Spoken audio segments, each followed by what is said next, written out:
Hello friends, DV global empire channel में once again I welcome all of you. एक business school के अंदर 800 एग्जेक्टिव्स को आपस में कंपेयर किया गया। आउट ऑफ 800 400 एग्जेक्टिव जो हैं बेहद सक्सेसफुल थे और रेस्ट ऑफ द 400 जो थे वो अनसक्सेसफुल थे। तो आपस में दोनों का कंपैरिजन किया गया कि क्या चीज़ है, वो क्या क्वालिटी है जिसके बेसिस पे 400 एग्जेक्टिव सक्सेसफुल थे और अदर 400 जो एग्जेक्टिव्स थे वो अनसक्सेसफुल थे। क्या उनकी एजुकेशन डिफरेंस पैदा कर रही थी? तो देखा गया नो, क्योंकि बड़े सारे हाई स्कूल ड्रॉप आउट जो हैं आज की डेट में बड़ी बड़ी कंपनीज़ को रन कर रहे हैं। क्या टेक्निकल स्किल, सोशल स्किल का दोनों ग्रुप के अंदर डिफरेंस था? नो। तो बाद में पाया गया कि जो बेसिक डिफरेंस था वो ये था कि जो कामयाब लोग थे, जो सक्सेसफुल ग्रुप था 400 पीपल्स का, एग्जेक्टिव्स का, उनकी ज़िंदगी में एडवर्सिटी थी, मुसीबतें ज़्यादा थी अदर 400 अनसक्सेसफुल एग्जेक्टिव्स के मुकाबले। इसीलिए कहा जाता है कि कुछ लोगों को मुसीबतें, बुरे हालात जो हैं वो तोड़ देते हैं और कुछ लोग जो हैं बुरे हालातों में, मुसीबतों में रिकॉर्ड तोड़ देते हैं। मुसीबतें हमारे लिए शत्रु भी हो सकती हैं, हमारी मित्र भी हो सकती हैं। ये डिपेंड करता है हमारा माइंडसेट कैसा है।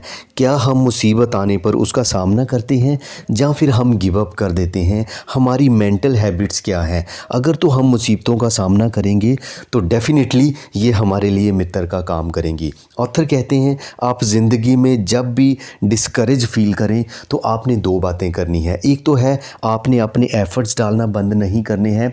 सेकेंडली आपने अपने आप को रिमाइंड करवाना है कि अगर ज़िंदगी में सक्सेस को हासिल करना है तो बिना मुसीबतों का सामना किए ये पॉसिबल ही नहीं है। इसीलिए ये भी कहा जाता है कि एडवर्सिटी जो है एक पावरफुल टीचर है। There is no education like adversity. आइए कुछ लोगों के बारे में जानते हैं जिन्होंने ज़िंदगी में बहुत ज़्यादा मुसीबतों का सामना किया बट उसके बावजूद भी उन्होंने बहुत बड़ी सफलता को हासिल किया। आज उनका नाम है दुनिया में। तो नंबर 1 उसमें आता है हेलन केलर। अगर हेलन केलर की मैं बात करूं, जब ये 19 मंथ की थी तो ये पूरी तरह ब्लाइंड हो गई थी, इनकी नज़र चली गई थी, ये इवन सुन भी नहीं पाती थी। इन्होंने उसके बावजूद भी जो है ग्रेजुएशन की, वह एक ब्रिलियंट ऑथर, एक्टिविस्ट और लेक्चरर भी बनी। इसी तरह वॉल्ट डिज्नी जो प्रेजेंटली फ़िल्म प्रोड्यूसर हैं, फेमस एंटरप्रेन्योर भी हैं, तो वो भी एक टाइम पे बैंकरप्ट हो गए थे, दिवालिया हो गए थे, उनका नर्वस ब्रेकडाउन भी हो गया था। इसी तरह दांते का भी नाम आता है जिन्होंने डिवाइन कॉमेडी लिखी थी जब उनको मृत्यु दंड मिला था और जब वो 20 साल के वनवास में थे उस टाइम के दौरान। सर वॉल्टर रेलिक ने जो है हिस्ट्री ऑफ द वर्ल्ड लिखी थी जब उनको 13 साल की सज़ा हुई थी उस दौरान।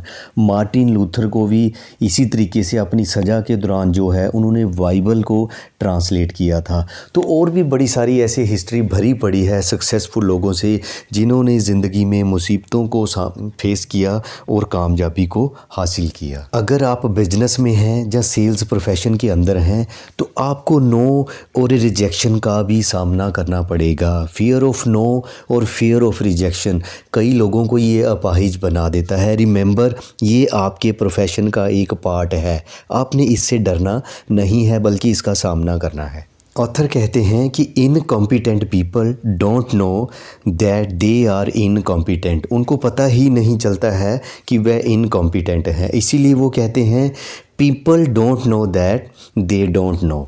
ऑथर के अकॉर्डिंग टू 3 तरह के लोग इस दुनिया में हैं। Number 1 the wills, second the wants and the third can'ts. जो द विल्स वाली कैटेगरी है ये ज़िंदगी में सारा कुछ एकम्प्लिश करते हैं, हासिल करते हैं। सेकंड कैटेगरी जो होती है द वांट्स, ये हर चीज़ का विरोध करते हैं। और जो थर्ड कैटेगरी है द कांट्स, ये हर चीज़ में फेल होते हैं। आप हमेशा जो अपना फोकस है उसको प्राइज़ के ऊपर रखिए। अगर आप स्ट्रगल के ऊपर, जो आप संघर्ष कर रहे हो उसके ऊपर अगर आप फोकस करोगे तो फिर उस काम को करने का जो आपका पर्पज़ है वो आपका लूज़ हो जाएगा। फाइनली फ्रेंड, ये जो मैंने आज की आपके साथ बुक समरी शेयर की है, मेरी ये बुक का नाम है द मैके MB of selling in the real world. इस बुक को 7 पार्ट्स में ऑथर ने डिवाइड किया है। आज मैंने आपके साथ 4th पार्ट इसका, जिसका नाम है सेटबैक, उसको शेयर किया। मैं उम्मीद करता हूँ कि आपको ये इन्फॉर्मेशन यूज़फुल लगी होगी। अगर आप इस तरह का एजुकेशनल कंटेंट लाइक करते हो तो आप मेरे चैनल को सब्सक्राइब कर सकते हैं, मेरे वीडियो को लाइक कर सकते हैं, दूसरों के साथ शेयर कर सकते हैं। Thanks for watching.